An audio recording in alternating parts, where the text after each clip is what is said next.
Hello and welcome inside Platt Arena. My name is Carson Watkins. I'm joined here by Austin Schultz. Austin, we have a good one on tap tonight. Both teams here, the Huntington Foresters and the Aquinas Saints, both receiving votes.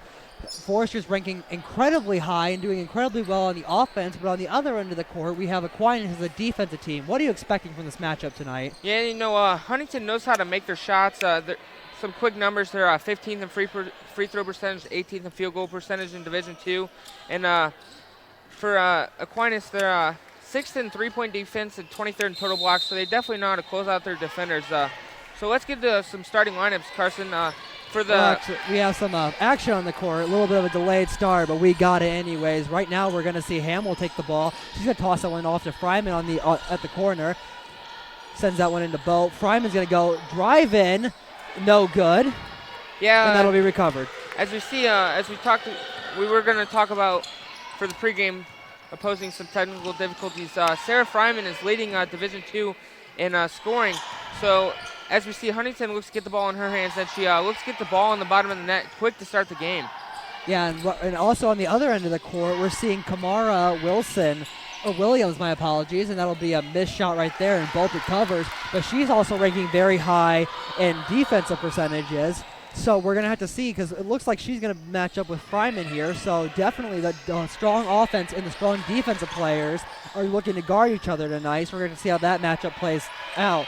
As we see the Foresters down there in the corner, we see that one tossed out to Clement. Clement still has it. 7 seconds left on the shot clock. That was going to be missed by Bo, and Hamill grabs it. Reset shot clock. Hamill's going to take that one up. 20 seconds, 17 seconds remaining. As we see, as the start of the game, as we know, Huntington likes to be quick and likes to pass the ball around and be quick for the offense, and Aquinas looks to have an answer for that early in the game. They said Bo was charged with a travel there, and we're going to see the ball taken out. Smith with the ball. She's going to carry it up the court slowly. Met by Clement. Clement tries to play defense, can't quite get there. We're seeing Day with the ball, and that was a drive in there by Alvin.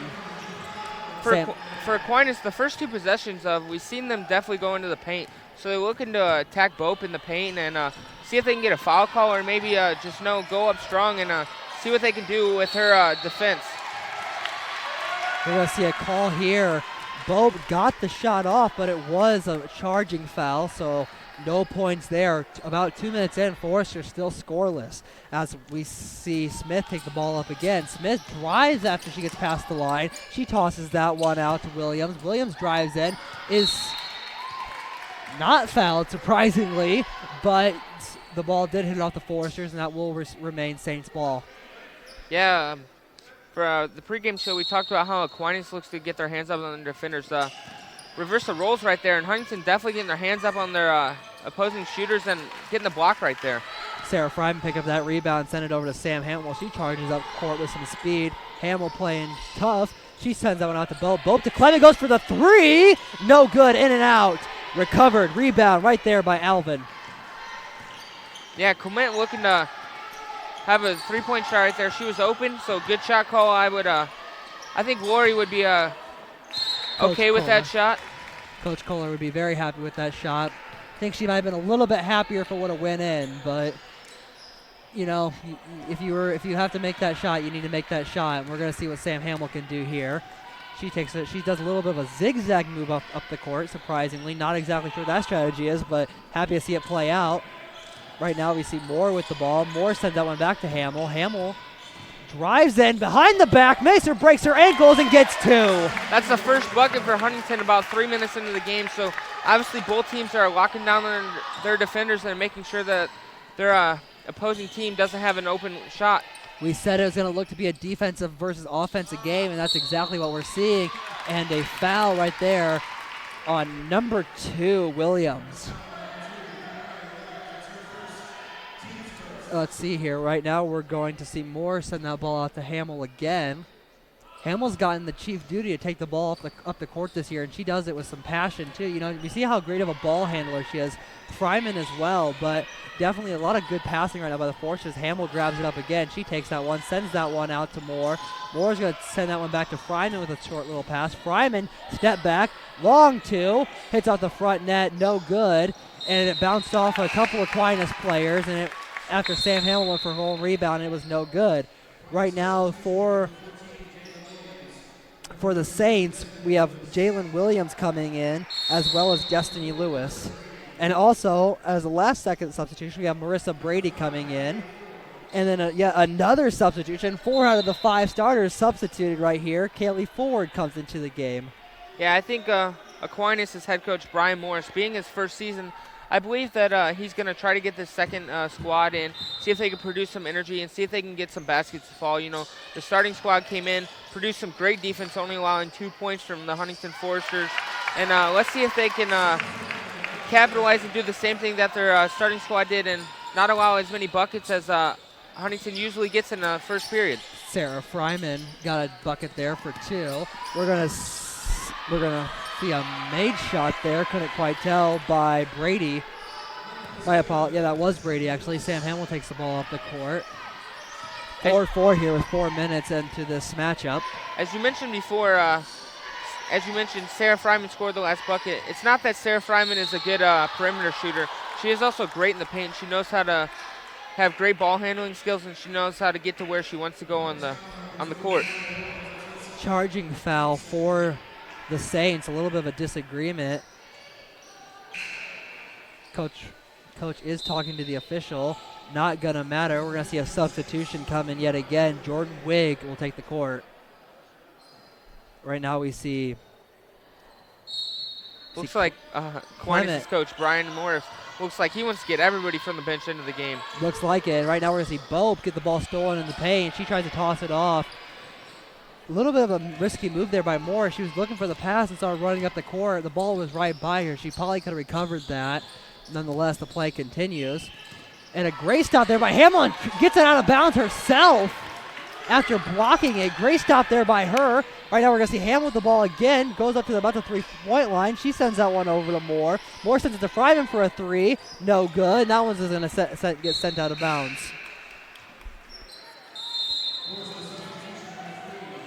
Yeah, for the Huntington Foresters, basically it's basically a 2-man offense. You know, Hamill and Fryman, they like to pass the ball around and make sure their offense goes through those two. But you know, Sarah Doy and Aaron Moore and Rongos, they like to when they get hot, they definitely open up some space for Fryman and Hamill to make sure they can get to where they want on the court and make their own shots. Here comes Sarah Doy running up the court. She sends that one out. Long 3 there, a rare 3 from Hamill. Fryman grabs her own rebound and gets the foul, and that'll be 2 shots for her. What I love to see right there, though, from Hamill is she knew that her shot was not going to go in, so she ran after her rebound, making sure she could try to get that extra possession, and she got the extra possession. She got the ball down into Fryman, and Fryman gets the foul. So great play right there by Hamill. And yet another substitution, Deja Day coming in for Aquinas. And one thing to mention, the Foresters are a high-scoring team. Right now they're averaging, their total points are about 524 a game. As we see Fryman come up for her shot, and that proves why she's ranked so high in free throw percentage. She gets sent to the line frequently and produces frequently, but Aquinas is only averaging 372 points a game. Actually, that's their total points. So right now the Foresters are outscoring them by 152 points. We're going to have to see how that works out in this matchup tonight. Stays close right now as Fryman misses her second and makes it 5-4. For the preseason polls, Aquinas is receiving votes, and as well as Huntington. So these are both good matchup teams. The Foresters started out the season receiving 47 votes, and Aquinas received 33. But the Foresters knocking off Indiana Tech. Fryman goes up for 2 again. But as I was saying before, the Aquinas and the Indiana Tech Warriors do play in the same conference, the Wolverine Hoosier Athletic Conference, and the Warriors did win that last year, and they got their trip to the national championship, or the national tournament, if you will.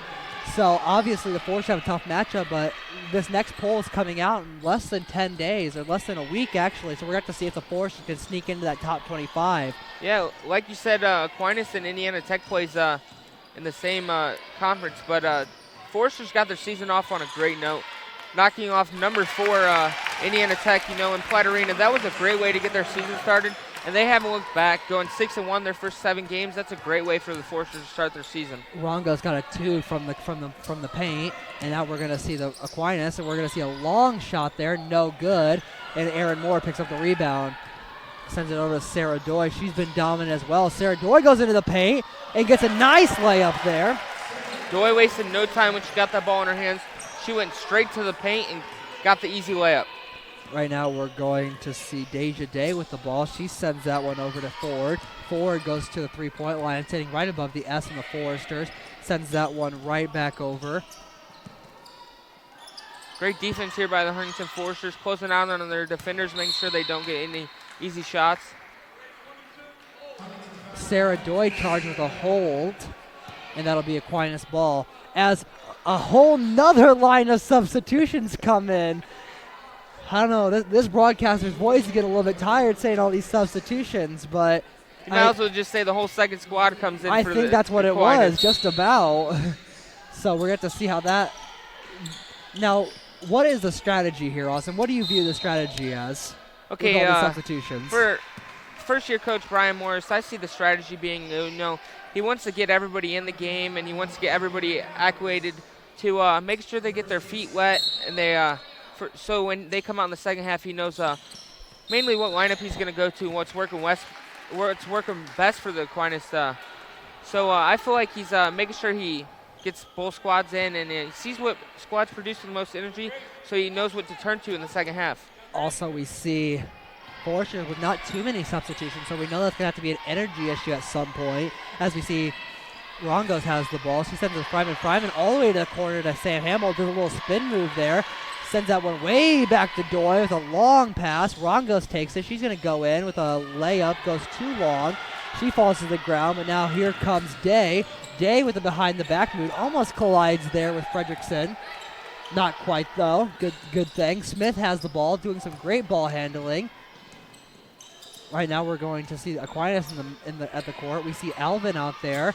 Sends that one into Fredrickson. Fredrickson sends that one long. Back into Fredrickson. She gets the miss in and out, and that'll be a rebound from Rongos. And now here comes Hamill driving up the court. Great play by Rongos right there.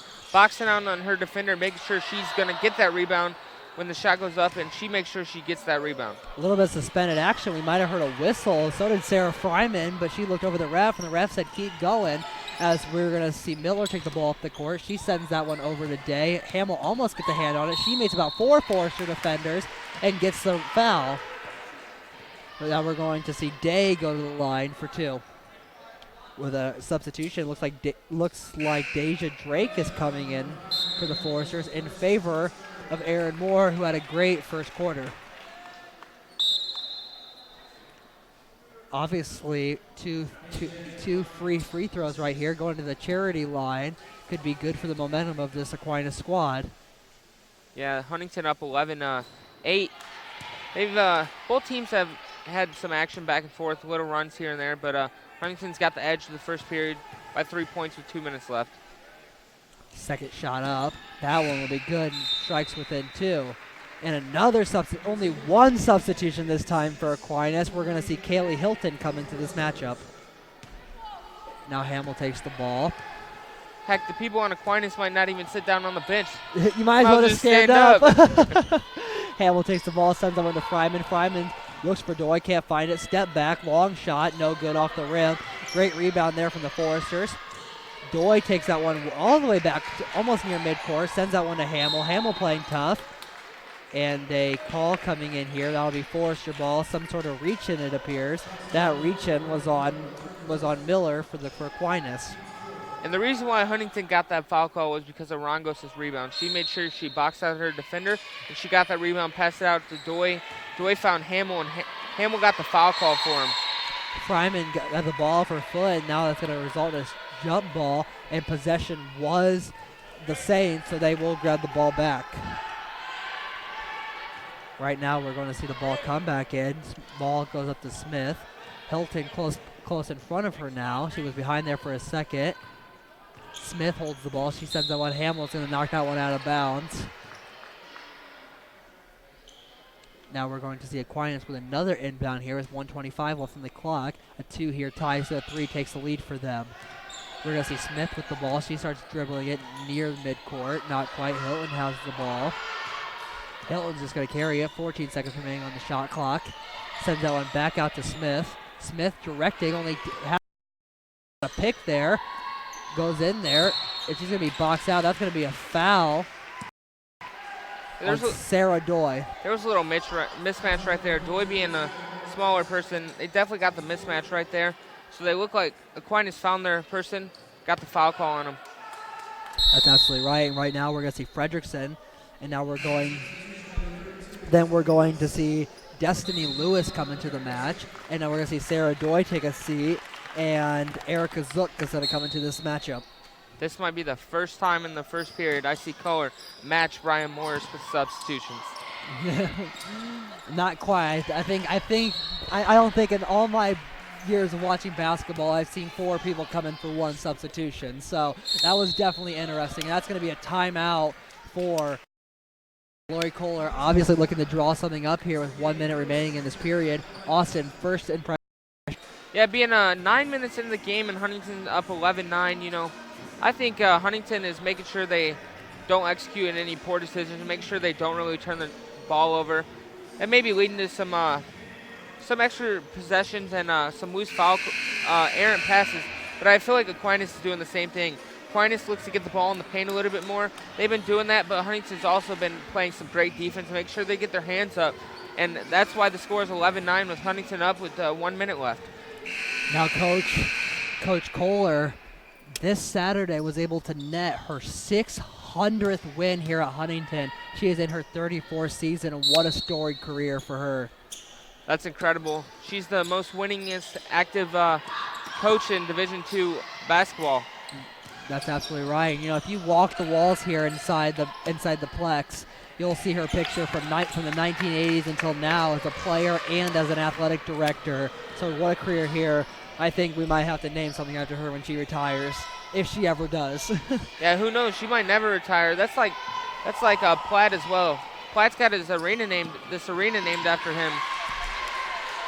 And that was named after Steve Platt, but right now we're going to see Sam Hamill take the ball up. About a half a second differential here. And until Fryman takes it. Foresters can hold the ball to the end, but let's just see if they're going to choose to. Fryman sends that one out. Long 3, no good. That's going to be pulled down by Aquinas. And here they go. They're going to take the last shot of this, see if they can take a lead going into this quarter. And that'll be out of bounds with 2.1 seconds to go. Let's see if Huntington can maybe throw up a half-court shot and get the lead here before the period's over. No, let's see what happens here. We're going to see, it is going to have to be a roll-up, and here comes Hamill, and Fryman's going to take a long shot, did not get it off in time, and it wouldn't matter because it wasn't unfortunately close. Tie game after 1, and we'll be right back here on FDN Sports.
Welcome back inside Platt Arena. Austin, what were your impressions of that first quarter? That was a great first quarter between the Huntington Foresters and Aquinas. Both teams, little errant on their passes, have had a little bit of turnovers, but from both sides of the ball, it's been about an equal game. As you see, 11-11 after the first period. Let's reverse the role, Carson. What do you see after the first period of action? I saw a lot of great defensive play, something that I predicted in the pregame, but right now we're going to see some points on the board, especially for the Foresters. We're seeing only 31% from the line, only 5 for 16 as another missed shot from field goal. So obviously some points are going to have to be scored right before half. Going back to the basic fundamentals of the game, and looks like the Foresters add a little bit of their secondary, something Coach Morris for the Aquinas coach knows very well. So definitely going to have to see some depth in the roster here and some points being put up on the boards. We see Sam Hamill going to look to do just that. So Hamill takes it across half court, sends that one over to Drake. Drake sends that one, and Bope is going to miss that one. Here comes Day. Day takes it up the court from the three-point line. Some excellent ball handling skills. She sends that one over to Smith.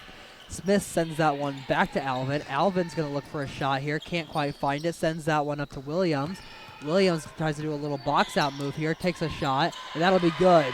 Yeah, if you look at the first 7 games for Huntington, though, they're outscoring their defenders the most in the second period. So let's see if that trend can keep going, and let's see if Huntington can capitalize on the first period being over and see if they can make some game plans to come up with a little bit of different plays and actions for the second period. Sam Hamill misses a shot, and that's a long pass, and great defense there by the Foresters as we see a jump ball on the court. What a run there by Erica Zook. That ball looked to be nothing but an easy layup, and Erica Zook was right there for the steal. As we're going to see a substitution here. Here comes Jay Clement on the court. Yeah, Erica Zook never gave up on that ball. She never just gave up and said Aquinas is going to have this field goal. She got her hands in the basket of an Aquinas defender, or player, my bad, and she got that steal.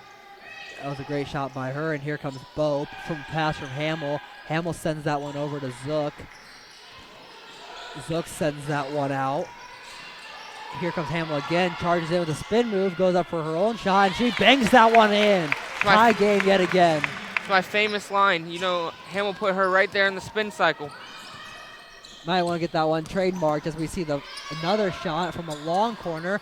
No good. Here comes Fryman. Fryman sends that one to Hamill. She takes it up the court with some speed. It looks like Huntington's getting their offense into their own hands and playing the way they want to play. Huntington likes to play fast and likes to go quick. We're seeing a little bit of a height differential in the paint, too, and that's definitely affecting the rebounds in this game. Right now, we're seeing Aquinas kind of grabbing every defensive rebound they can, and they're ranked pretty high in defensive scoring. So, obviously, the Foresters looking to stop that as we're going to see a Forester ball. As we see number 40, Marissa Brady for Aquinas check in. She is a 6'3 sophomore. That is quite a lot of height out there on the court for a woman. So I'm pretty sure Aquinas is definitely going to be looking to get the ball into her, see if she can just get some easy layups from her height differential. And Bope is the tallest player on this Forester squad, standing at 6'1". So, their tallest player versus our tallest player, that's even just a differential right there. We'll have to see how that plays out as we're going to see Erica Zook take this one. She charges in. She goes a little hook shot. She gets it in. Forester's up by 2 now. Right now, then we're going to see Ford take this one out. She sends it across half court. Yeah, the Foresters reclaiming the lead here with about 7 minutes left in the second period. Looks to be like they're locking down their defenders more and making sure they don't give up any easy shots on the Aquinas. As I said, Aquinas gets the ball into Brady, and Brady, her height differential, she just went up for that rebound, and it looked easy for her. She picked up her own rebound and made her own shot, and here comes Sam Hamill. She sends that. She's going to take that one across half court yet again. She's going to send that one out to Clement. Clement sends that one to Fryman. Fryman's going to charge in here. And a pick off there. It's going to fall out of bounds. That is going to stay Forester ball. We saw Coach Morris over there. He argued for his call, but the ref's not going to. He's going to say remains Forester ball. And here comes Hamill. She's all about taking a pull up. No good. Here comes Fryman. As we see at Huntington, it looks like they're trying to get the ball into Fryman's hands. See if they can get Fryman going. Open up more chances for the Huntington perimeter shooters right there. As you see Hamill About 2 seconds left on the shot clock. Throws that one up and gets nothing but the bottom of the net. Aquinas to take this one out. That one's sent out to Williams. Williams almost losing control of it. Decided to take it herself. No good. Boat picks up the rebound. Here comes Hamill. She's going to take it up the court. Sends that one out to Clement. She goes for her own three. No good. Boat grabs that one for herself, but it will be knocked out. And here comes Forward. Forward takes that one out. We have a couple Aquinas substitutions patiently waiting.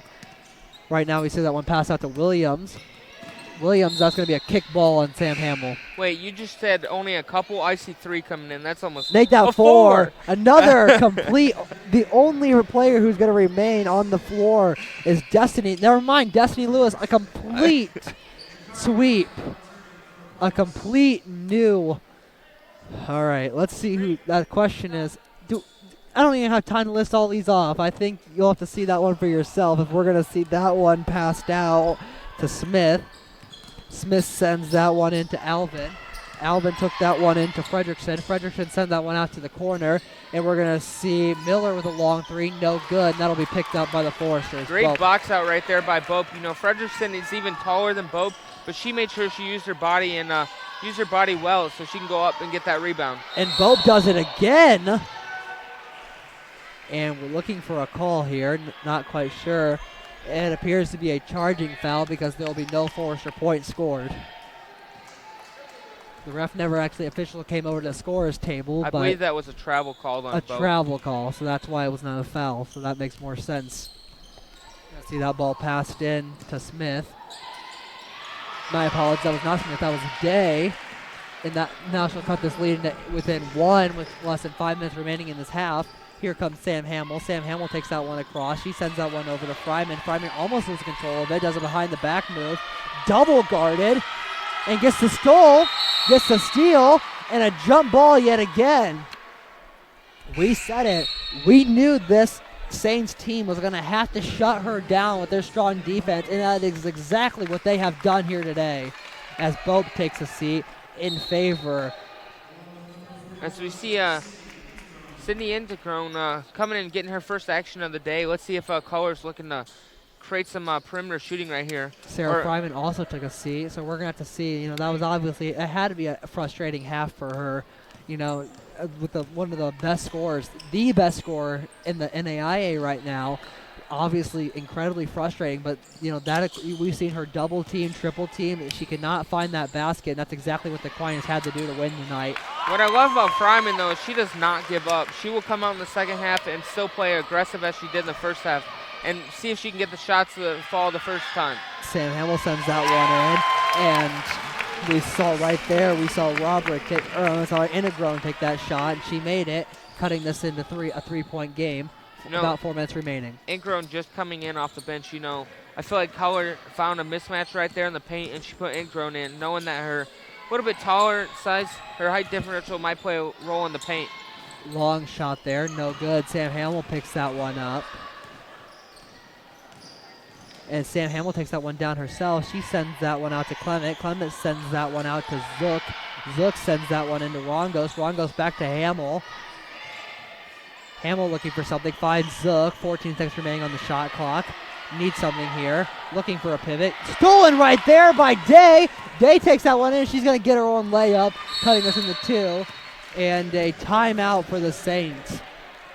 It looks to be a full timeout for my bad. That's going to be a 30-second timeout for Aquinas, so we're going to stay right here. About 7 minutes into the second period, what do you see, Carson, that you would like to see Huntington change, and what do you think Aquinas needs to do to get this lead back into their favor? Well, right now the Foresters are going to have to do better with their shooting. They're only 9 for 24 for field goal percentage and 1 for 8 from the three-point line. That shot did come from Hamill with a great three-pointer, found nothing but net. But nonetheless, the Foresters are going to have to do better if they're going to keep this lead up.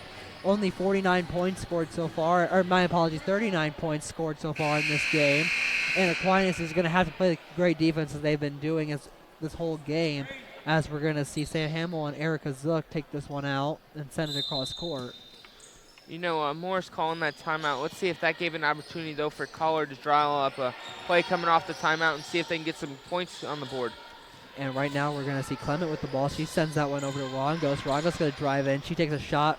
No good. Sam Hamill picks up the rebound, and it'll be stolen from her yet again. Here comes Aquinas, sends that one in. And that'll be a missed shot there. No good. And a Forrester ball. It looks to be like the Aquinas defender was out of bounds and then came back in and was the first one to touch the ball. So it's going to be Huntington's ball. That was Williams down there in the paint. She picked up her own rebound after missing a wide-open free throw. Never something you want to do, and especially at this level of basketball. Right now we're going to see Rongos with the ball looking for something. Finds Integron, and that'll be good from her. Integron being 2 for 2 on her shots right there. Looking to get the hot hand going. We're going to have to see what she can do for us again. If we see Lewis take that, my apologies, that was Williams take the ball. Williams tries to find something, can't quite, not really seeing anything. She finds Fredrickson. Fredrickson's going to send that one long out there. Waits patiently forward, just sat there waiting for that ball, and she sends that one up. That'll be good from Wig. Wig as the Aquinas is now down 1. Here comes Sam Hamill. Erica Zook closely ahead of her. Looking for a play here. Sam Hamill behind the back. It's thought about taking herself. Does not. Here comes Rongos. Rongos sends that one out to Zook. Zook looking for a shot. She sends that one back over to Clement. Clement almost got a... And that's another steal. Not quite. That will fall back into the arms of the Foresters. Here comes Integron. She's going to get that shot. Like I said, Integron now 3 for 3 on her shot. She's definitely going to have the hot hand. She knows what she wants to do in the paint, and she's made every single shot she's put up so far. And a missed layup there, and Hamill grabs the ball again. And another 3 substitutions are going to come in to finish this. Wait, I think I see 4. A fourth one. Playing mind games with the Foresters over here, including myself. That's one's going to be sent in. Looks like Clement's might take this one. No, she will not. Here comes Zook to drive in. Zook's going to take that one and gets it herself. Looks like the Foresters have definitely come up with a plan and look to attack the basket. Looks like Aquinas is coming out great on their perimeter shooting, but once the Foresters get past the first defender, it looks like they have an easy lane to the basket. Right now we're going to see Lewis with the ball. She sends that one in to Fredrickson. Fredrickson gets an easy 2. Down 3, we're going to see if the Foresters preserve this clock. If they wait till not the last second, they can only give them 15 seconds to tie this game up. But a lead for either team or even a last-second 3-point shot for Aquinas will be welcome news going into the locker room and a much-needed momentum shift for either of these teams. Here comes Hamill. Hamill sends that one in Integron. Integron tries to drive up, can't quite get there. She falls over. Long 2. No good. Integron picks up the rebound. Shot clock, a 1-second differential. And Coach Kohler's telling them to save the ball, just about a 1-second differential. So even if they took the shot, doesn't look like Aquinas could draw anything up. But never mind, Sam Hamill's going to take it. That's going to be no good. Here comes Aquinas, 6 seconds left. Let's see if they get this last second shot in. Here comes Wig. Wig sends that one out, and that'll be a travel. They will not get that last shot out. 0.3 to go. As 3 defenders check in here for the Foresters with about 0.3 seconds left. Looks like the Foresters are just going to round out the clock here and go into the second half with a 3-point lead. That's what it's going to look like. It looks like Sam Hamill's going to grab the ball and bounce it once and touches the ball, bounces it once, and that'll be halftime. Austin, half analysis. You know, the Foresters came out being 11-11 tie game after the first period. You know, going into halftime, they're up 3. I think they're definitely executing their game plan a little bit under their ability, but they've come out with the lead going into half. And I feel like Color's going to draw up some key plays to look forward in the second half. What do you think Aquinas is going to have to do to get the lead back into their favor? I think Aquinas is also going to have to focus on their shooting. Right now they're only shooting 40% from the field, only have shot 2 threes. Neither of them were able to fall. So I think their defense is perfect. They have shut down Fryman. That's exactly what they needed to do. And they also have shut down the Foresters' offense in general. But that's going to have to keep up, and they're going to have to work a little bit harder on offense. But for FDN Sports, we'll be right back here for second half basketball.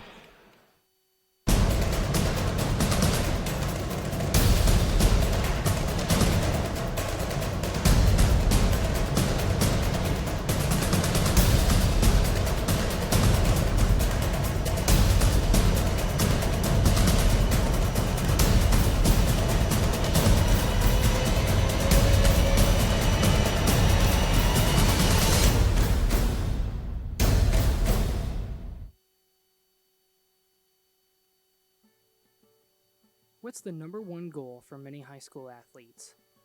To play a Division I sport. What if I told you someone was living out that dream and then gave it up to follow God? This is Langston Ginder's story.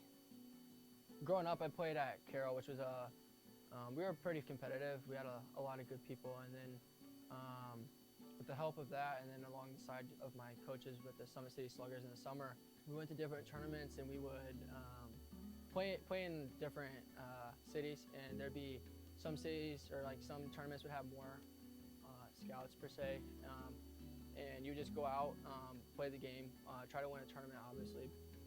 His Summit City Slugger coaches did a good job of putting him in places where Langston could get recognized. Sophomore year of high school, scouts did just that. When that would happen, it wouldn't be like next year, but it'd be like, hey, like in 3 years, like, would you like be interested in coming here? And you know, as a sophomore, like, you don't even know like what's for lunch for the next day, but then they're already like planning your college, like trying to instill that in you. And honestly, it was a really cool process, but it was also super stressful because, you know, I didn't know what I wanted to do. I felt like I was kind of being pressured in some ways to like make a decision. Ginder's dad was also his high school coach and supported him through the process, but encouraged his son to make his own decisions. From Langston's standpoint, I didn't have a lot of conversations with coaches about his ability, and maybe that was because I was his dad, but I stayed out of that, and those kind of things were kind of directed through the summer.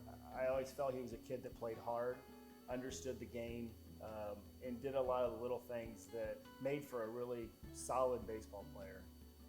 It didn't take long for Huntington University to find out about what kind of a player Langston was.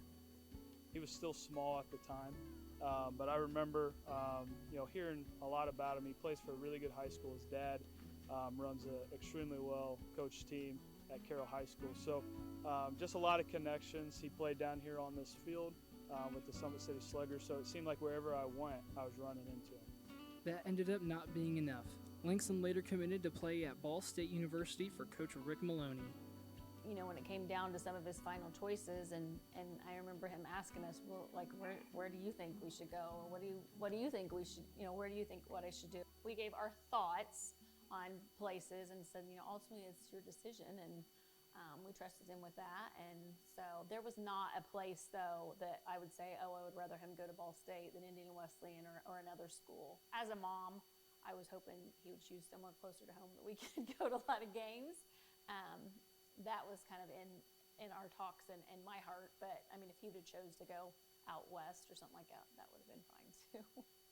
Going into it, I always dreamed of playing baseball at like the highest level I could. You know, as a kid, it's like waking up and dreaming you're walking out and running on the Yankee Stadium for me. And to get there, I wanted to play at like the highest level, and I had an opportunity to do that, and really enjoyed like what Coach Maloney and them had told me about like wanting to develop a person and then develop a baseball player, and kind of felt like that was a good spot for me to be in, especially for me and in my faith. My first start was like against Alabama, and being able to be there in the warm weather and with a crowd, and being able to hear your name called in the starting lineup was something really cool. But Langston was beginning to learn baseball wasn't the only dream he had for his life. Another dream was surfacing, and this one was bigger than baseball. We had just lost in the MAC championship to Central Michigan, and the next day we had our exit interviews, and I've been kind of thinking and praying about it, and I didn't say anything to anybody about it, just because I know it weighed on me, like, to make this decision. It was like another big decision I had to make. And we got down to it, and I was like, hey, like, I think it'd be in my best interest not to come to Ball State next year for my degree, not for a baseball reason, but for a schooling reason. And we got down to talking to it, and the coaches were very understanding. They were very helpful. And when I got my name in the transfer portal, they even were like reaching out to other schools for me. So we never left on a bad note or anything. Even before he started college, ministry was kind of in the back of his mind. He's always kind of thought that possibly, but didn't know for sure what. Maybe working with some special needs kids and stuff like that too. Some of those ideas were, but he just wasn't certain. I would like love to just be working with people who have been like hurting, abused, or addicted, and being there for them. Me as a person, I just really enjoy helping people, And I kind of noticed that throughout high school. I really enjoyed working with our special needs programs, and I was a small group leader at our church, and then kind of fell in love with just like the idea of serving and helping one another in any aspect, really. And as I got to talking with some people, and I got to do some things as I got older in high school with our church, I was able to serve and do these groceries for homeless people, and we'd meet and talk with them, and just being able to do something like that just really opened up my eyes to something that I had a passion for. The Frames didn't just have a connection with Langston, but they had a connection with Dave back in the day when he was in high school. I've known Coach Frame for years. He actually recruited me back in the day when I was just a kid, back in the glory days. We wanted to help him find a good fit, a fit financially, a fit academically, just some place that he could be comfortable and still have an opportunity to play baseball for a few more years, something he's always loved to do and to compete with. And Huntington turned out to be the right place for him. I know he was getting some other offers from teams in our conference, but deep down inside, I felt like, especially with our connection, I felt like he wasn't going anywhere besides Huntington. It was a perfect fit for him from a baseball standpoint. It was a perfect fit for him from an academic standpoint. But obviously, when you get to know Langston, just the overall feel of HU, everything we stand for here is absolutely perfect for him. Last year, the Foresters were conference champions with an overall record of 23-24, with a conference record of 16-10. Huntington is looking to improve on this season and to make a run in the NAIA National Tournament, and Langston Ginder just might be the key for that. He's going to come in right away. We're still looking at where he's going to fit in defensively. We have a good idea where he's going to be, but he's going to be in the lineup somewhere. He's going to be a special player for us, that's for sure. I hope in some aspect that I'm able to be on the field and playing, doing whatever it needs to be. And if I'm not playing, being like the best teammate you can be and serving others in that way. I know I want to serve. I want to glorify the Lord. I want to spread His news. I want to spread that to other people as well.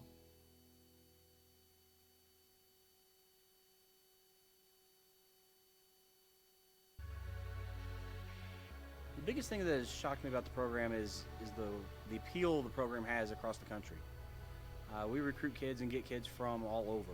We've had kids from Florida, Maryland, Hawaii, California, Washington. We've got several recruits coming up from Texas and Louisiana. Men's team, women's team, it doesn't matter. Everybody is really a close-knit type group. If they do fall behind in classes, they absolutely have to come to us, find them tutors, we'll find somebody on the team that can help them with classes, and we will make any and all necessary things and adjustments for them to catch up on their studies. Any player that's gone through this program in the past is just as much part of our family group now as they were when they bowled. And that's something that's really special and different about our program from a lot of other programs.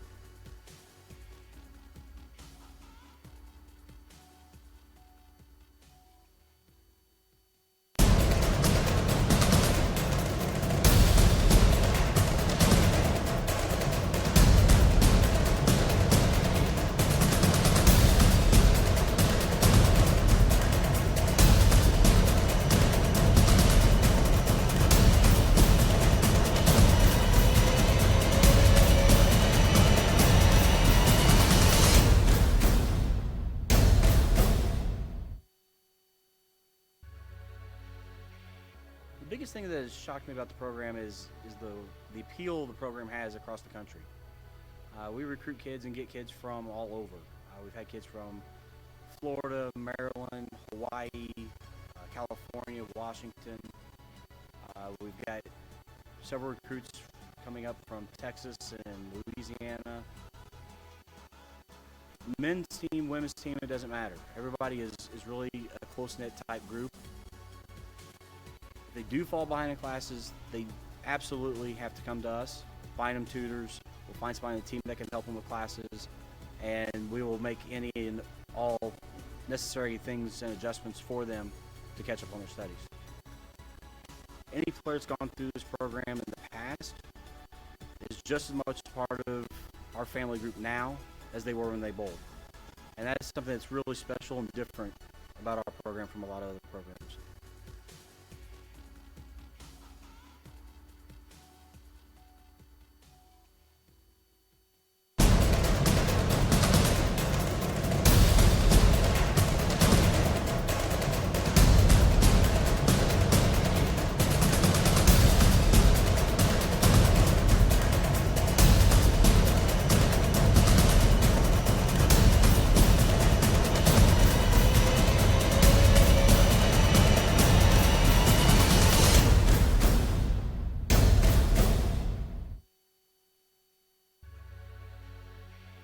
The biggest thing that has shocked me about the program is the appeal the program has across the country.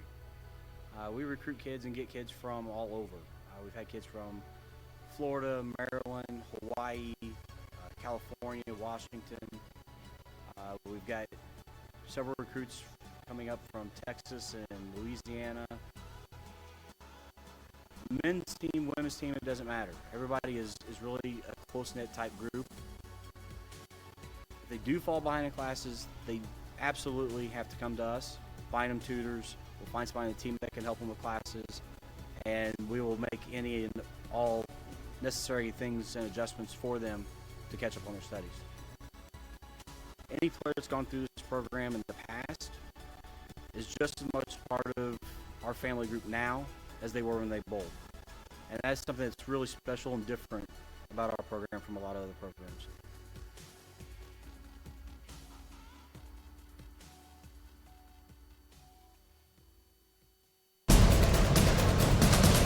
Hello and welcome back inside Platt Arena for HU women's basketball.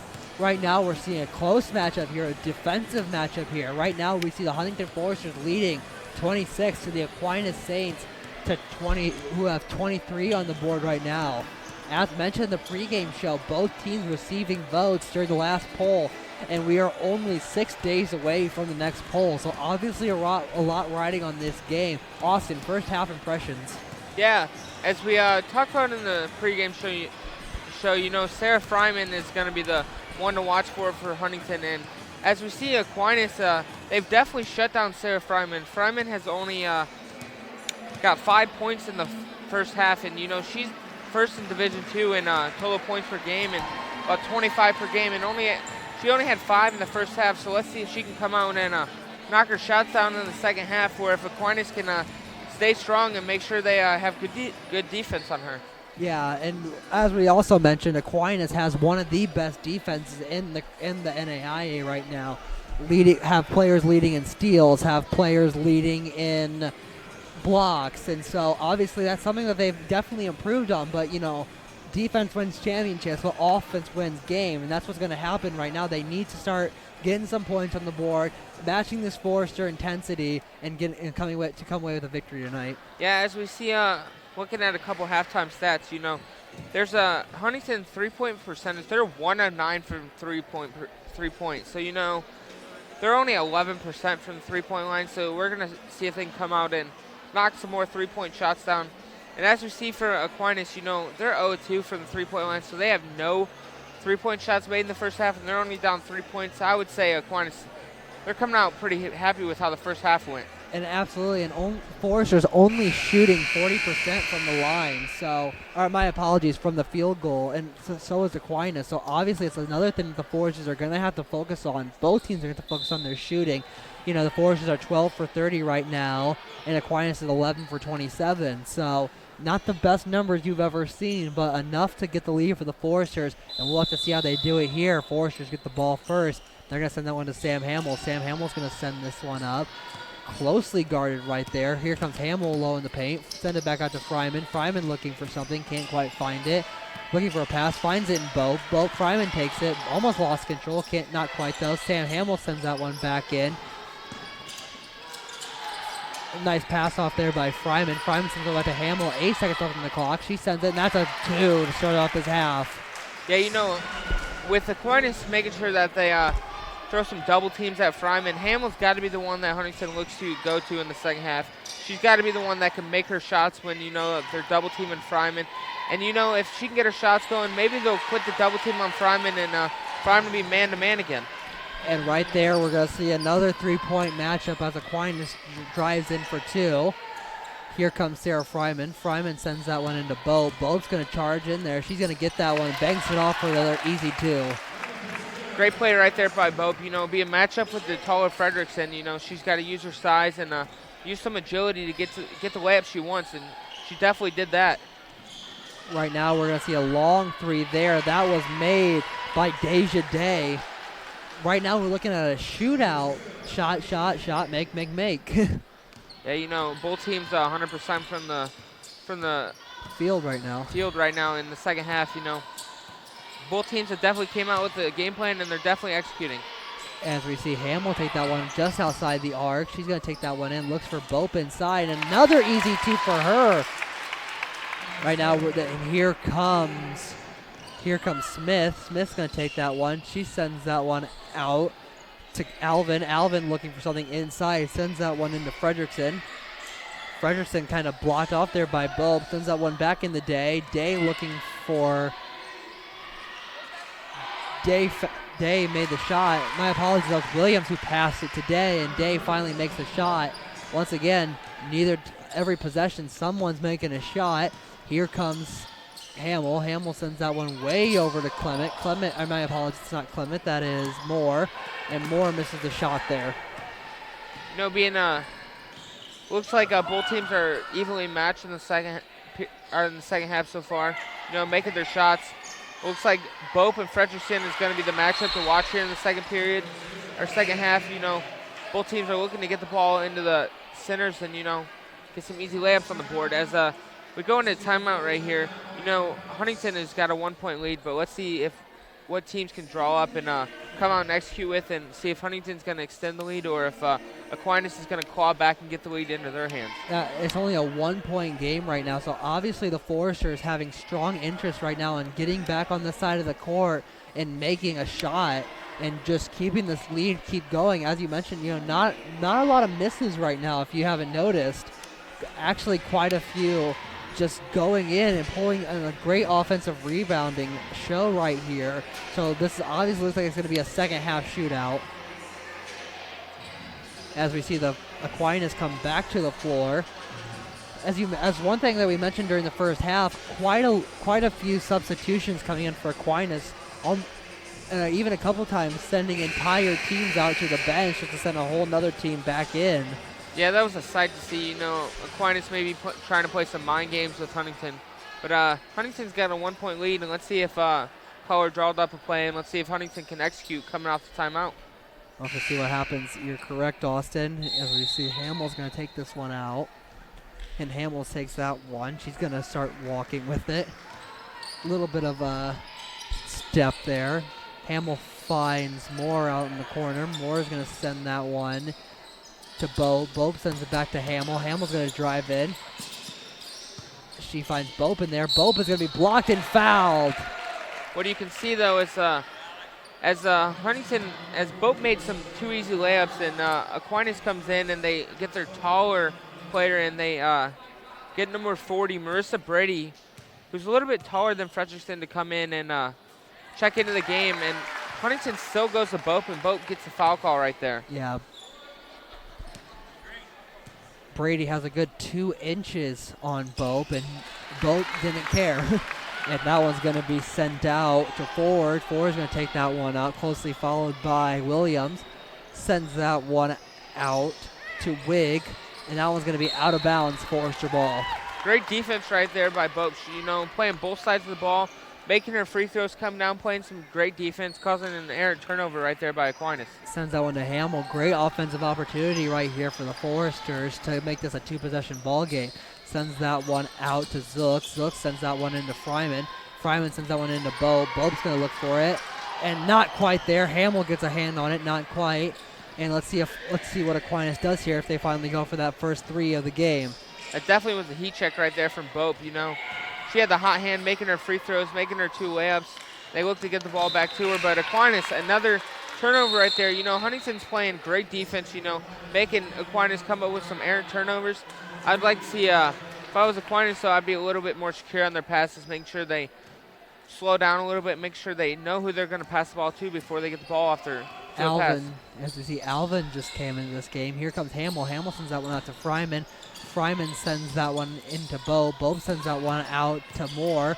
Moore sends that one way out to Zook. Zook's going to go for the three. No good. Completely missed. Not going to have to. And here comes Sarah Fryman. She's going to grab another two.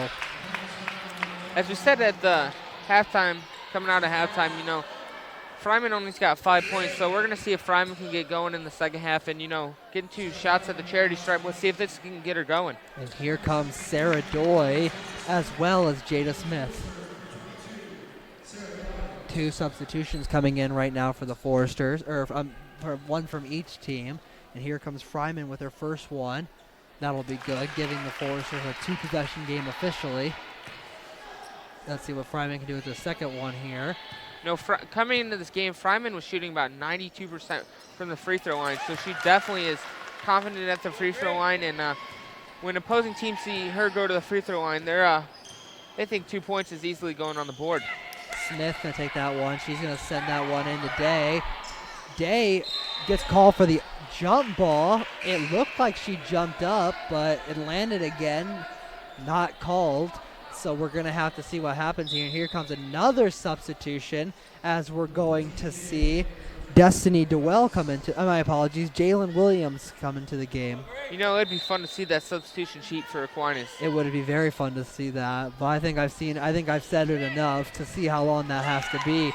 Now right here comes Smith. Smith sends that one out to Day. Day sends that one to the corner to Alvin. And she drills a 3, sends this one within 2.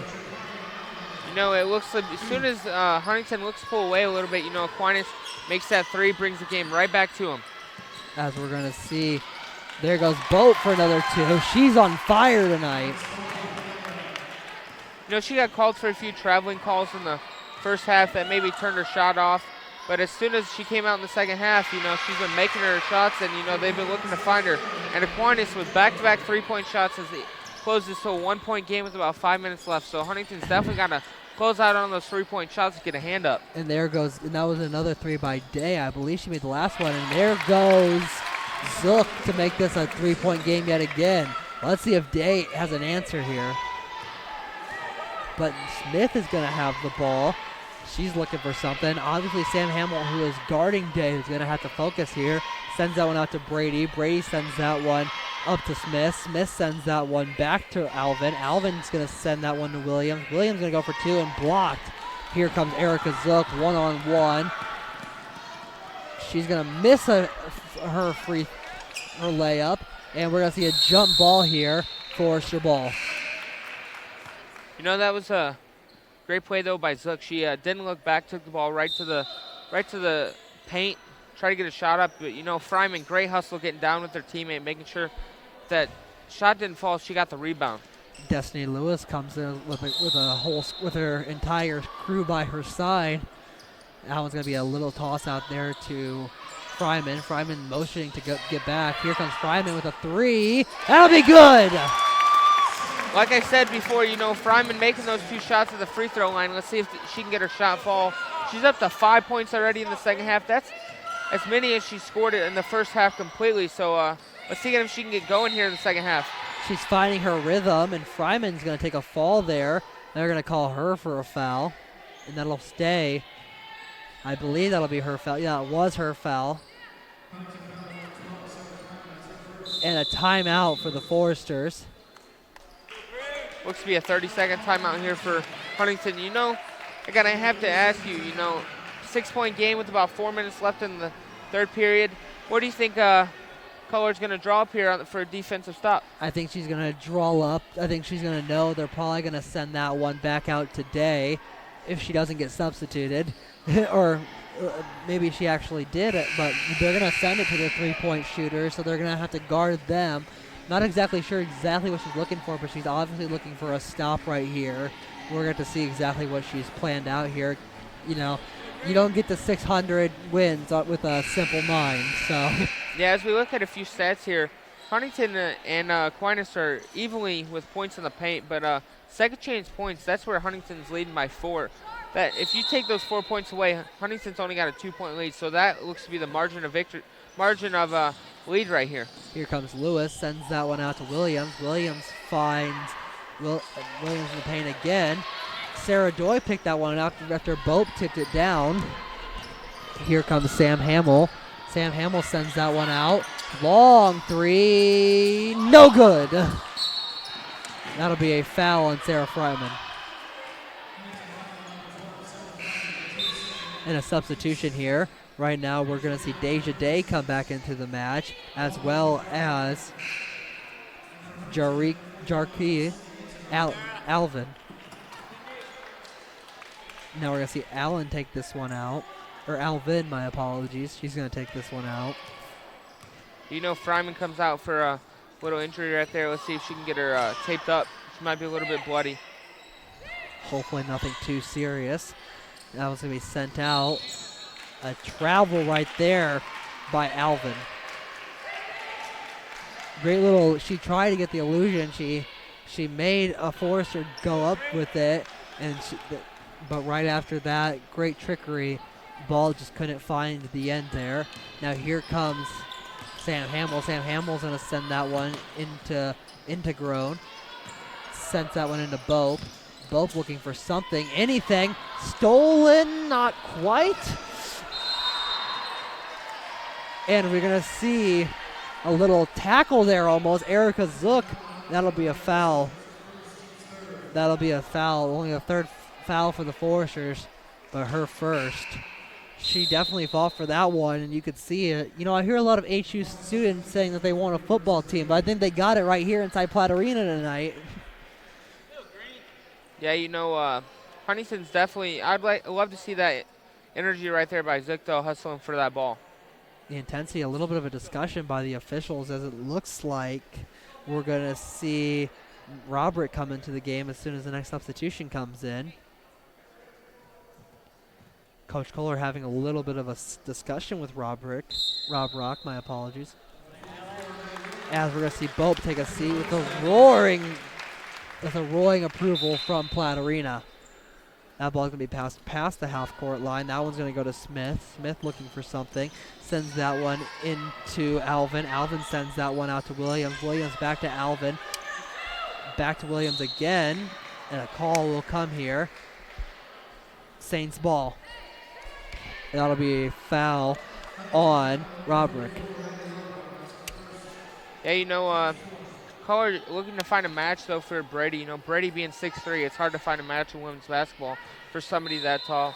You know, as we look at prior athletes, you know, one that comes to mention is Brittany Griner. She very tall, and she has made a killing in the WNBA with her height. So it looks like Brady's going to have a matchup she's going to be able to find in almost every game with her height. Long three there. And a hit off, no good. Rebound picked up by the Foresters. Now here comes Sam Hamill. Sam Hamill's going to take this one. Tipped off right there. Here comes Sarah Doy. Doy sends that one in to Zook. Zook's going to send that one out to Integron. Integron's going to send that one back to Hamill. Still no Sarah Fryman on the court. Definitely going to see what is going on the bench. Sam Hamill's going to take that one. Gets another one in the point. In goes to the charity line. Yeah, you know, making that basket and getting the foul, this could be an and one, and this can make Huntington's lead 9 points. This will be the largest margin of lead that Huntington's had all game. You know, Huntington's came out in the second half and definitely executed their game plan, and it looks like it's definitely leading to a little bit of lead here for Huntington. Absolutely, as we're going to see another couple of substitutions for Aquinas. We're going to see Brighton Miller come into the game, and she gets that third one right there. And another substitution. Surprise, surprise, Destiny Lewis is going to come back into this contest. As we're going to see, it appears that Ford is going to take this ball across half court. Exactly what she does. She lines up, takes it right down the center of the court. Ford gets a pick there from Miller. Miller's going to look for the pass herself. Cannot quite find it. Here comes Day. Three. Girl can't miss. Got another one. Makes this into 6 points. right now. Now we're going to see Sam Hamill looking to respond right here. 2:15 remaining in the half. Yeah, you know, you can't really do much with that. When you're that hot and you're making shots like that, you just got to keep finding, Aquinas got to keep finding ways to get the ball into her hands. Pushing foul from Miller. So here comes Sam Hamill sitting right next to her own bench. Going to look for a shot here. As she gets the ball in her robe rock and back out to Hamill. Here comes Doy. Doy with a spin move. Sends that one back out to Hamill. Hamill looking for something. Sends that way across to Zook. Zook's going to charge in here. No good. Picks up her own rebound. So here comes Sam Hamill. Gets guarded quickly after being free, having a little bit of daylight. That'll be a Forrester ball. 3 seconds remaining on the shot clock. The Aquinas bench is letting the girls on the floor know that's going to have to be a catch and release unless it just hits the backboard. So here it comes. That was going to go into, and the shot's going to be up. Misses it, and that'll be hit the rim, and it'll be redone. Good job by Joy to get that off before the shot clock went off. Long two there. That's going to be nothing but net from Miller. Cuts this one into 4. Yeah, you know, Huntington had that 9-point lead, like I mentioned, and look, Aquinas has crawled their way right back into this game, only been a 4-point deficit. Sarah Fryman and Boper going to come back in this one. Doy from the corner. No good. Hamill's going to pick up her own rebound, and that'll be a 2-point. That'll be a pushing foul. So here comes a slew of substitutions. We're going to see Bope, Fryman, and Drake come into this matchup. And we're going to see Frederickson come back in as we're going to see Sarah Fryman get 2. She made her one free throw on her last attempt at the charity strike, so we're going to see what she can do here. You know, let's see if she can extend this to never mind. Well, if she gets one more, that's going to be the question here. Can she extend this to a 5-point game? If not, we're going to see Aquinas have a great box out here. No good, and Aquinas is right there for it. 0-for-2 for the line for her on that chance, but 1-for-3 on the night. Now here comes Miller. Miller looking for something, finds Williams. They're going to look to find Frederickson in the paint again. Matchup against Bope, it's a great matchup, but Doy getting her hands into the paint is even greater. You know, Huntington is known for getting their hands into the passing lanes and trying to get some steals. Doy got that one, but it will go out of bounds right into the scorer's table. And we're going to see 14 seconds remaining. They don't have too much time to draw the play, but just enough to get a shot get the shot off. Right now we're going to see Day have it. Day looking for something, anything, then sends that one out to Williams. Williams looking for something. Sends that one to, and a travel right there. She took a 2-step.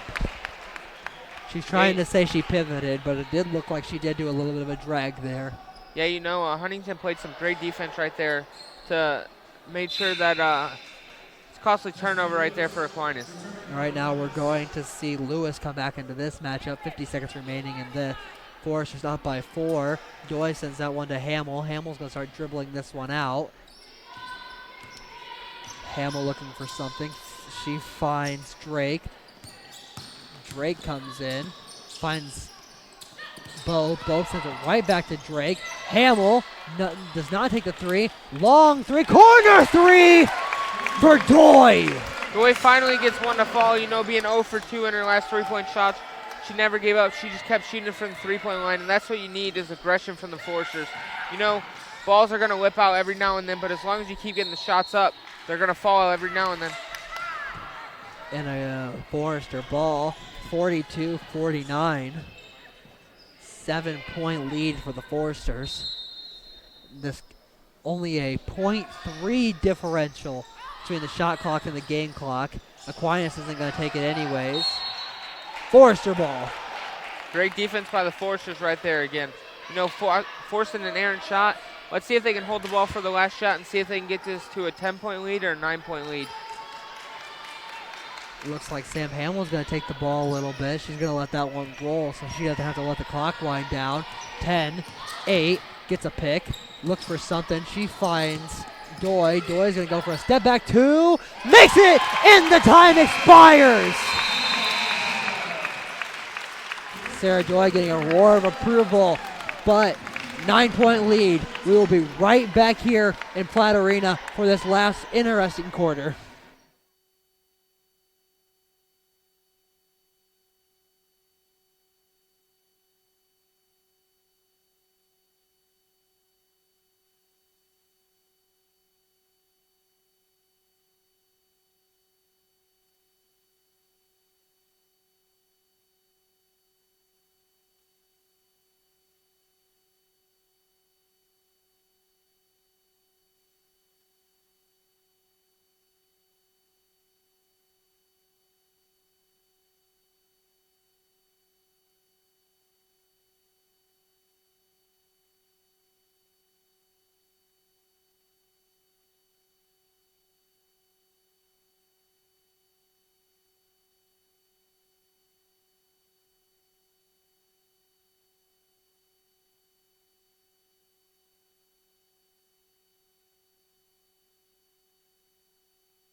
And welcome back inside Platt Arena. The Foresters just got off of a dominant third quarter. Austin, takeaways for the Foresters. Yeah, I believe the Foresters had a, I want to say 4-point lead going into halftime. And, you know, coming into this fourth period, it's a 9-point lead now. Huntington definitely executed their game plan, and they definitely made sure that they had less turnovers that period, which led to less opportunities for Aquinas to get some some points off turnovers, and we definitely see that as Huntington has extended the lead to 9 points. That was the highest scoring quarter we had tonight. 19 points for Aquinas and 25 for the Foresters. Hamill, interception, sends that one. Doy grabs it. Doy sends that one to Hamill. Hamill's going to call something out, has plenty of time to do so. Fryman takes that one, sends it into Bope. Bope's going to do a little move there, and she's going to fall. And you know, Bope has had the hot hand in the second half. You know, she came out, lights out in the third period, making her first 3 shots, making her 2 free throws. And the Foresters look to keep finding her in the paint, making sure she can just get her shots up, because they've definitely been falling. Now Smith going to grab that one. That one's going to go in between the legs and knock off about 2 of them of Sarah Fryman. And now we're going to see Marissa Brady come into the game.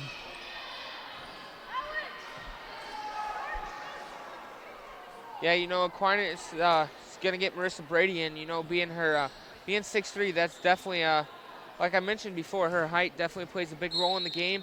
And Bope's been having the hot hands, so they're definitely going to get Brady in to see if they can get Bope to calm down a little bit. Here comes Doy. Doy sends that one to Hamill. Fryman thought about it, did not take it.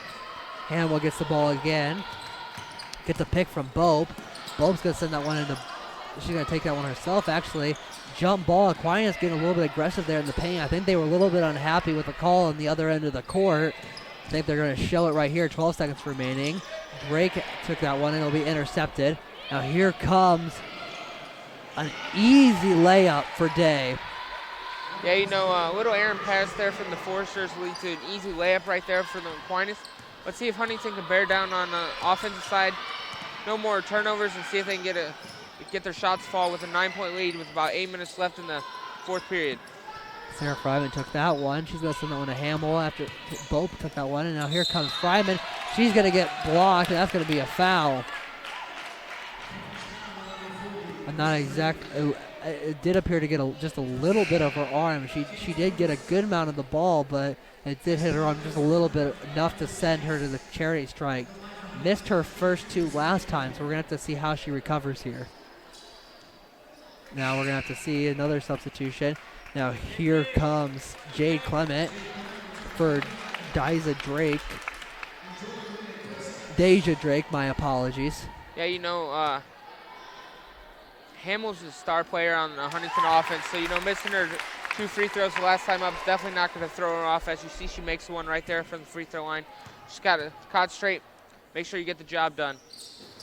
Makes 2 and sends this lead to 11. Hamill, scoring leader tonight for the Foresters, rebounding leader tonight for the Foresters, and assist leader. So she's obviously been a leader on this team. And Smith takes her own shot there and makes it just fine. Now here comes Hamill. Hamill's going to send that one up, looking for something. Hamill. And that'll be, could not quite see the call, and nonetheless, Aquinas Saints ball. That might have been offensive 3 seconds right there. It might, I think that might, you might be correct. Now, right now, we're going to see Smith take it. Has to cut this lead. Forrester's up 11 right now. Blocked there. Now here comes Hamill. She's going to charge fast, looking for something. She finds Fryman inside. Fryman with 4 people on her, and she gets the timeout. That'll be a 30-second timeout, I believe. Yeah, so we're going to stay right here in FDN Sports. You know, as you see about 7 minutes left in the game, Carson, I believe Huntington definitely looks like they might be pulling away a little bit down the stretch. But let's see if Aquinas can fall back in this lead. You know, what do you think is going to happen, unravel in the last 7 minutes of this game? I'm not one for the prediction game anymore. You know, I was on the Browns Super Bowl train, so I'm not exactly sure how that worked out for me. So I don't think I'm gonna play the prediction game too much anymore. But I think if the Foresters can keep this offense up, they can definitely come out with a win. But if Aquinas can play good defense and keep scoring, they can easily tie this up in the next 7 minutes. Yeah, it looks to be a great conclusion to the game so far. The game's been great. Thank you been a to all the wonderful game. viewers at home viewing in on your Tuesday night. We know you had other things to do, but thank you for tuning in. Absolutely. Now here comes Aquinas. They're going to send that one around the paint. And now we're going to see Smith take that one. And that'll be looking for a call here. It will be Aquinas ball. That'll be a foul on Sarah Fryman. And now another substitution coming in, another 2 substitutions. We see Ford coming back into the game as well as Day.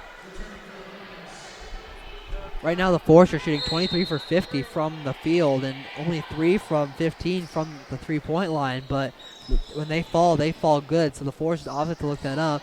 That was Aquinas it hit the foot of an Aquinas player, and that'll be Forrester ball. Doy's going to send this one into Hamill, and Hamill's going to take it up the court herself. Yeah, you know, in the past about 3 games, this is where Huntington looks just edge their teammates out a little bit. You know, conserve their energy. They look to play with more energy towards the line. And as you see, Brady right there gets the block on Bope. You know, both been having the hot hand, but Brady's got the height differential, just gets her hand up and gets the block on Bope. Like I said, that 2 inches means a lot in this game. Stolen there by Hamill. Hamill behind the back. Makes Ford miss. Ford's going to send that one. Sarah Fryman juggles the pass, but picks it up herself. Sends it back out to Hamill. Hamill has 20 seconds, ironically, on the shot clock. Sends that one into Bope. Bope's going to send that one to Doy. Doy's going to find some, and Doy takes a hard fall. Nonetheless, Aquinas ball.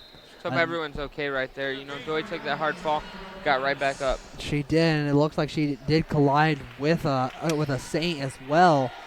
But I'm glad that they were both able to get up with no major issues. As we see Alvin take the ball right here. She's going to send that one back to Ford.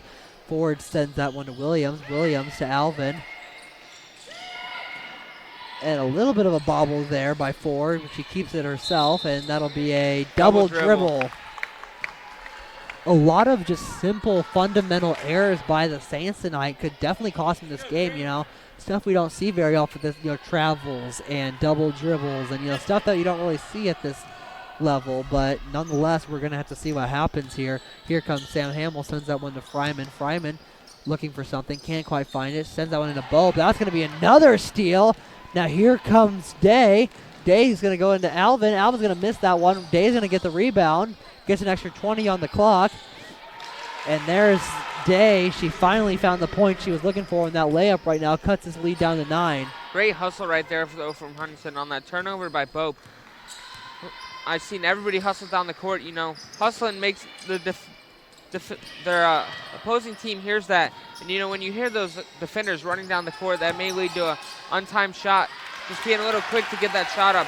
As you see Bope go back up for another easy layup right there, she's definitely had the hot hand in the second half. She's had the hot hand all game, and good for her. And now we're going to see Ford with the ball. She's going to start dribbling it. She sends that one in to Day. Day looking for something. Day's going to send that one out. Fryman tried to get it, couldn't quite find it. Now Ford has it. Sends that one back out. That's going to be a long two, just short. And that'll be a foul on Huntington. That foul will be on Sarah Doy as a pushing foul, and it'll stay Saints ball. Now into the matchup, we see Miller coming back in. Coach Kohler giving Sarah Doy some instruction. Now we're going to see what happens here. We're going to see Brady take this one out. She's obviously looking for her target. She gets it. Miller took that one. Miller sends that one over to Day. Day sends that one to Alvin. Alvin sends that one back out to Miller. She gets the pick. Long two, no good. Sam Hamill picks it up. She's looking for something. Right now we're going to see Sam Hamill dribble the ball around. Forrester's obviously going to start having to play in conservative clock mode. Yeah, I was just about to say that, Carson. With about 11-point lead with about 4 minutes left, Huntington's definitely gonna make sure that they extend that clock on every possession and make sure that they don't give up easy shots for Aquinas. Right there, another three for Sarah Fryman, adding to that number one spot in total points. Yeah, you know, having about, I believe she's got 14 now in this game. As we see, she should have 15 points in this game off that three, but it looks like Sarah Fryman has picked it up here in the second half. Absolutely. We're going to see another couple substitutions. We saw Sarah Fryman accidentally take down a player right there, but, you know, nothing's going to hurt her. But like we said, ranking number one in points per game and ranking third in total scoring with 174 points at the start of this game. So she's almost at 200 points on this season already, only about 8 games in. And, you know, as you mentioned, the Foresters, a 6-1 record, and hopefully going to be ranked here, if you're a Forester fan, in the near future when this next poll comes out. Yeah, if they get the win here, they'll be 7-1 through their first 8 games. That's a pretty impressive record, especially playing some of the teams that they played. Playing Indiana Tech to get the season started. That's an impressive win just to get the season started here in Platt Arena. And that's a three from Williams, and that'll be a timeout. That'll be a full timeout. So we are going to take it along with them. Only 3:35 remaining. We'll be right back here on FDN Sports.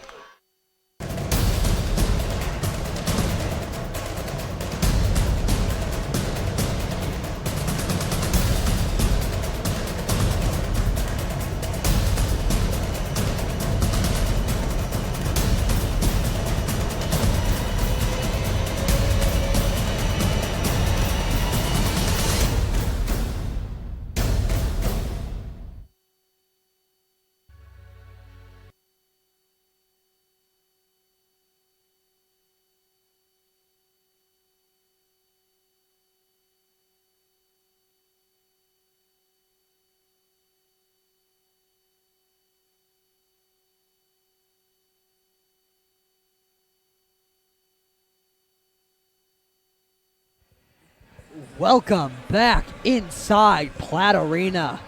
I'm Carson Watkins here, but joined by Austin Schultz yet again. Foresters up 11 right now to the Aquinas Saints. With only 3:35 remaining. Yeah, you know, it's been a great game so far. I'm pleased to announce this game with you, Carson.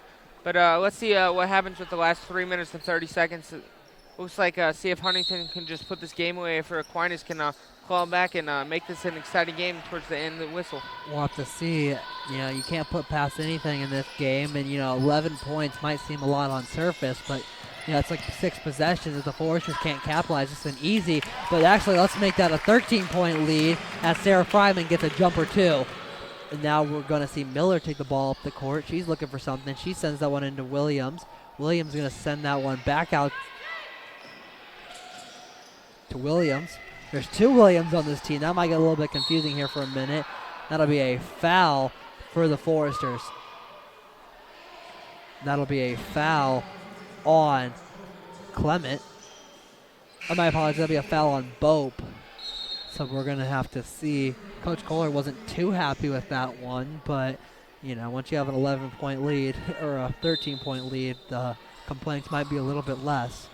Now we're going to see that ball passed out to We're going to see the ball from Lewis. Lewis looking for something. That ball's going to be fumbled, and Sarah Doy picks it up. Now we're going to see a jump ball here. And great job by both to grab that one, do a little rollover, and get that ball out to make it a Forrester possession. And that'll be intercepted. That'll be Deja Day. And great defense right there by Hamill. You know, she never gave up on that ball. You know, she hustled back, and she got that layup. And it wouldn't fall for a Aquinas player because of her hustle. Like I said, good job by Bope there. You know, she took that one. She avoided that jump ball by grabbing it, almost doing a rollover with it, kept it up, and then just tossed it over to Hamill and was able to pick that one. Now we're going to see Williams playing a full court press against Hamill, not letting her just have an easy take up here. She tries to steal that one, can't quite get it. She's looking for something. She almost gets it stolen. That's going to be bounced off of Hamill's leg and end up in the ball. Fryman with a three. No good, but Hamill's going to take that one. Fryman again finds Doy. Doy calling out a signal. 15 seconds remaining on this shot clock. Sends that one to Hamill. Hamill's going to send that one out. Now, that was going to be picked off there. Sarah Fryman is going to take that one. It's going to bounce off the foot of Lewis, and that's going to be a Forrester ball. 7 seconds on the shot clock. The Foresters are going to have to find a shot and find a shot quick. Yeah, with 2 minutes to 5 seconds in this game, you know, they're making sure that they get every second in these possessions and make sure they get some key shots. Bolt misses that one. It's going to be picked up by the Foresters. 20 seconds. They get another 20 to add to their shot clock, so they're going to keep this possession for just about a total of 50 seconds. Hamill may not be the tallest player, but she's definitely a force to be reckoned with in the paint. With her energy, she gets those rebounds when the ball's close to her. Absolutely. Now we're going to see a takeout here for Aquinas. We're going to see Day down there with nobody to pass it to. Never mind, we're going to see a substitution here, and that's going to be Alvin coming back into this game. And finally somebody, Williams, will come down there in order to take this ball out. 1:46 remaining. Foresters unable to capitalize on the good possession they had there. But nonetheless, like I said, a 13-point lead, not too much to complain about if you're a Forester fan. A roll around the bucket there, 1:34 left. Now here comes Sarah Doy. Yeah, you know, with about a minute and 28 seconds left, it all looks about over for the Huntington Foresters. They're going to come out with an impressive win. You know, they played great in the second half. Sarah Fryman fell to the ground. You heard that one too. But nonetheless, the Foresters are going to take that one. That one's going to be sent into the stands over there. I'm just glad my good friend Al wasn't over there. He makes some good popcorn. So nobody hurt Al if he's sitting over there. That's his favorite spot. So we'll have to see here. Now we're going to see what Aquinas can do. You know, this is what we refer to in basketball as garbage time with this lead at this point. So we're going to have to see. But like once again, I'm a little bit risky to say that because I don't like playing the prediction game. As we see a long three, no good. That's going to be picked up by Clement. Here comes Hamill. Aquinas still not going to back off. Under a minute to play. Yeah, it looks like Hamill's going to make sure she doesn't get the offense rolling until about 10 seconds left in the shot clock, making sure she extends all that time on the clock. And that'll be a foul on Aquinas. That'll be a foul on Day. And, you know, I mean, I got to give credit to the Saints right here, you know. As you mentioned, this game doesn't look like it. I mean, if ESPN was tracking this, I think the Foresters would be about a 99% chance of winning this one. They haven't gave up as somebody lost their foot. So if it hits the shoe, is that a kickball violation? Is it a kickball violation? That's the question. I'm not quite sure what that. Actually, there was a quite famous moment in college basketball when the Indiana Hoosiers were playing Stetton Hall, and that happened. An IU player had their shoe in their hand and stole the ball, and there was actually a debate if that was a. But let's just be happy Day got her shoe back on, but she did not give up even with no shoe. Under 30 seconds remaining. Yeah, you know, that's got to be hard to play defense slipping around on your sock. It had to be very difficult as a long three comes in there for Day, and a timeout taken with 23 seconds remaining. When the Foresters inbound this, they're going to have to they can easily run this clock out, but it doesn't look like Aquinas is going to let that happen. But this team has definitely played with some heart already. So we're going to have to see. I don't think, I think most teams might just let them dribble the ball out, but it doesn't look like Aquinas is going to let that happen. But like I said, you can't count anything back in basketball out. I mean, let's not completely give this game away from them. It's definitely going to have to be a challenge. Yeah, it looks to be another impressive win from Huntington, making their record that leads to 7-1. Huntington's been on fire from the start of the season. Picking up that win against Indiana Tech the first game of the season. Looks like nothing's going to set them back from being receiving. They won't be receiving votes anymore. They should be ranked as the polls come out a little bit over a week. Next Monday, the poll will come out as a full court press here. And Sarah Doy finds her way out. She gets that one up to Hamill. Hamill, she's going to dribble that one out. And this looks like the Foresters. Never mind. That one's going to fall into the scorer's table. That's going to be Forester ball. But it did look like the Foresters going to dribble that out. But the Aquinas not letting that happen. Now we're going to see Hamill take this one out. She sends that one to the Doy. And it looks 8 like seconds nothing but left. over. Yeah, Great game from both teams. This is an impressive win again for Huntington, but this was an evenly matched game through both teams. Absolutely right, Austin. So both teams are going to say a little word of prayer, and we'll be right back here on FDN Sports with an interview with winning head coach, Lori Kohler.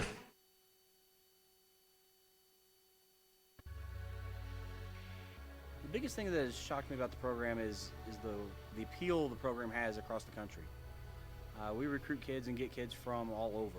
We've had kids from Florida, Maryland, Hawaii, California, Washington.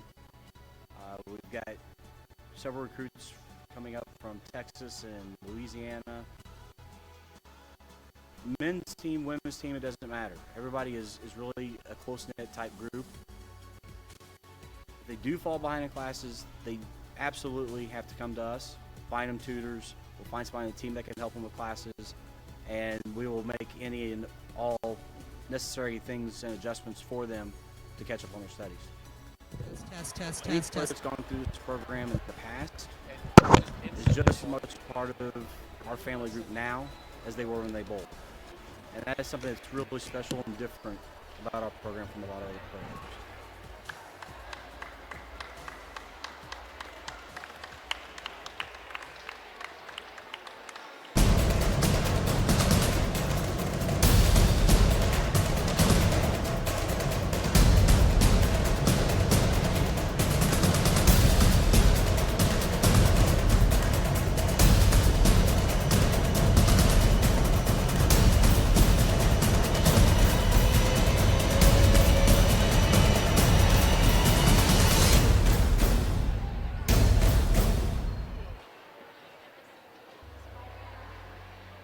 The biggest thing that has shocked me about the program is the appeal the program has across the country. We recruit kids and get kids from all over. We've had kids from Florida, Maryland, Hawaii, California, Washington. We've got several recruits coming up from Texas and Louisiana. Wait, Austin, make sure you can still hear me. Men's team, women's team, it doesn't matter. Everybody is really... Testing. Oh, no. If they do fall behind in classes, they absolutely have to come to us, find them tutors. We'll find somebody on the team that can help them with classes, and we will make any and all necessary things and adjustments for them to catch up on their studies. Any player that's gone through this program in the past is just as much part of our family group now as they were when they bowled. And that is something that's really special and different about our program from a lot of other programs.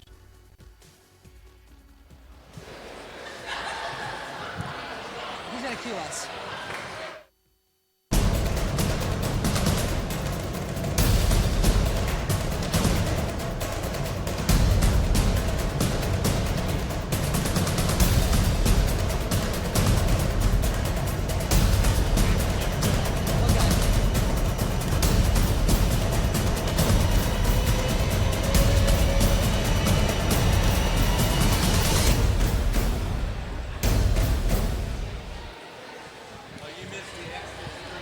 Hi, I'm Carson Watkins here with winning head coach, Coach Kohler. Now, Coach, Saturday marked a milestone in your career. That was win number 600, and tonight, 601. How do you feel? Like, how much do you love this university? How proud are you of yourself and the teams that you've been able to coach through all these years? Well, it's definitely a lot of games, that's for sure. And it, it's just, to me, I felt it's just another game. I don't like all the accolades and all that. I just want to kind of do my thing. But I'm really proud of the girls. Both of these last two games have not been pretty, but we've found a way to win. And I'm very pleased with that. And I'm just really excited to get started with conference play. Absolutely, Coach. We saw a strong defensive team in Aquinas tonight. How did your girl, and we saw Sarah Fryman almost shut down double team, triple team. That girl could not see court if she wanted to. What was your strategy, especially going into half? We saw the scoring pick up at halftime. What was your strategy at half? Well, I really felt like we played very tentatively in the first half. Offensively, I felt like almost like we were playing scared. And so we had a lot of open looks, and we just weren't knocking them down. So we just talked about, playing with some confidence and, trying to get some people to knock down the open shots. Because you're right. I mean, they were making it difficult for Sarah, and people were going to do that. So we got to have other people step up. And, Alex and Sam both came through with some big buckets. Sarah Doy had a couple of big buckets. So, that's what we need, for us to keep moving forward. We need more balance probably. And so we had a little bit more balance in our scoring tonight. Now, Coach, we saw quite a few substitutions from you tonight, as well as Aquinas, but you sent out a lot of your young blood on the team. What do the Forester fans at home have to be faithful about the future of your squad? Well, we're just kind of still figuring out how good these freshmen are going to be, and I think before it's all said and done, all four of them are going to be fantastic players here. It's a lot to ask of them sometimes to, come out and play when, everybody else is kind of jittery. But I thought, they gave us good minutes, and, they're just getting experience that is very valuable at this point. Now, Coach, next Monday we're expecting the next coaches poll for the NAIA Division II. 6-1 right now. You guys came in receiving 47 votes. A lot of people are expecting to reach the top 25, and that poll comes out the next day. You got Spring Arbor, and that'll start conference play before you guys head to Puerto Rico for a tournament. What's your strategy to start conference play and start keeping this top 25 and hopefully make a good run all the way to the end of the season? Yeah, actually we have 3 conference games before we head to Puerto Rico, but we just need to take one game at a time, and I do think we've probably earned the opportunity to be in the top 25. We'll see how it comes out, but our strategy is usually to try to get into the top 25 and then fight like tooth and nail to stay there, because it's really hard to win our conference. So if we can get an at-large bid to nationals when it's all said and done, that takes a little bit of the pressure off. So Spring Arbor's number 1. Absolutely. Well, Coach, always a pleasure. Thank you so much. Congratulations. And that'll do it for here on FDN Sports. We'd like to thank the entire crew for coming out today. We'd like to thank our camera people. We'd like to thank my commentator, Dylan, and everyone else who helps us put on FDN Sports. Signing off for FDN Sports, I'm Carson Watkins.